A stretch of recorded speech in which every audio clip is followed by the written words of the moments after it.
بسم الله الرحمن الرحيم أنا magacaygu yahay Hibe Faarax Buux ahna madaxa ururka haweenka ee ABLF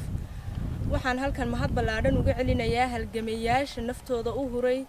inay xoreeyaan gobolka Awdal ayna ka xoreeyaan jabhadda SNM anigoo ah hablaha ku nool gobolka Awdal waxaan u dul qaadan kari weynay dhibaatada haysata shacbiga ku nool gobolka Awdal umana dul qaadan karno waxaan ka yeelaynana maahin dawladda la leeyahay Soomaaliland waxaan go'aansaday in la xoreeyo midnimada ummadda ku nool gobolka Awdal waxaan idinku boorinayaa in la taageero cidii shakhsiga kasta ee ka shaqeynaya ama halgameeyaasha u baxay duurka in lagu taageero hawsha ay wadaan in maxay hay'adda gacan la siiyo in garab la siiyo in mar walba la garab taagan yahay waayo shakhsi maanta wax umay bixin shakhsiyan waxay u baxeen danteena danta shacabka gobolka Awdal in la taageero oo maxay hay'adda gacan siino oo mar walba taagnaano waxaan xaq u leenahay gaar ahaan waxaan la hadlayaa waliba dhalinyarta ku nool gobolka Awdal gaar ahaan gabdhaha wiilasha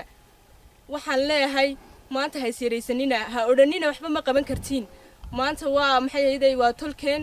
waa danteeni waa inaan wax goosanaa maxay waa ina duurka soo wada gashaan taasaan isku boorinayna anagoo tuulooyin ku nool oo nalaga qaaday iskuuladeedii iyo waxbarashadii aan baranaynay ee nalagu yiri maanta neersin baa la soo baraya oo barina la geeyay ayaa maxay hay'adda 9 bilood oo la soo baray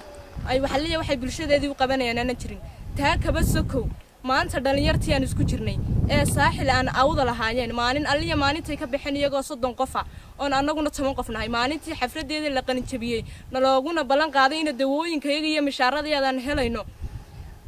nala soo diray nimidnay goobahayagii wali hada manu helin 5 biloodna waanu joognaa manu helin maxay hay'adda wax warbixina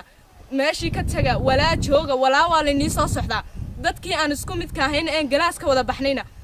maanta iska heltiboysadoodii waa loo dhisay mishaaradoodii way qaataan dawooyinkoodii way qaataan macal soolaradoodii ay habeenkii ku shaqeyn lahaayeen waxaan garan waayay dawladda halka ka jirta ee Soomaaliland sheeganaysa ee gobolka Awdalna maxay hay'adda sida u galaysa way isku dhalinyar baan ahayn galaas baan ka soo wada baxnay maalintaanu ka baxnay maalintii ka dambeysay shaqo galeen sababta naloo shaqo galin waayay waa gudub laga galay maxay hay'adda gobolka Awdal wayna jirtay wayna noo qarsoonayd waanu aragnay ilaahay baana mahadlena dareensiiyayna maanta midda kale waxaan ka hadlayaa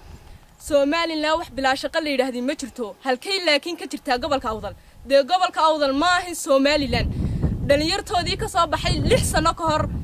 suuqa doqonkay fadhiyaan ma waxa la arkay dhalinyar intay jaamacada ku jiraan waliba tahriiba muxuu ku fikirayaa in ka reer tahriibay bari hada jaamacada ka soo baxday halka walaalka fadhiyay aad soo fadhiisan doontaa uma talaabi karaan gobol kale maxay wax kale maxay looma qaban karo shaqo kale lama siinin gobolkii maxay hay'adda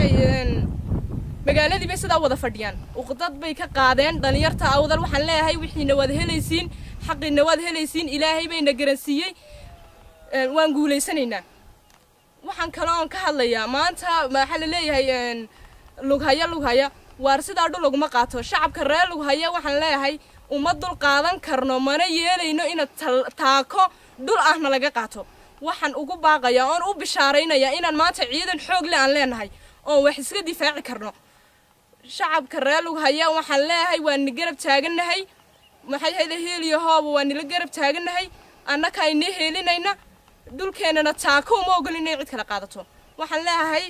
shacabka reer Awdal iyo maxay hay'adda halgameeyaasha duurka u soo baxayba waan guuleysanaynaa ilaahay guusheenana haynoo adkeeyo wassalaamu calaykum waraxmatullaahi tacaala wabarakaatuh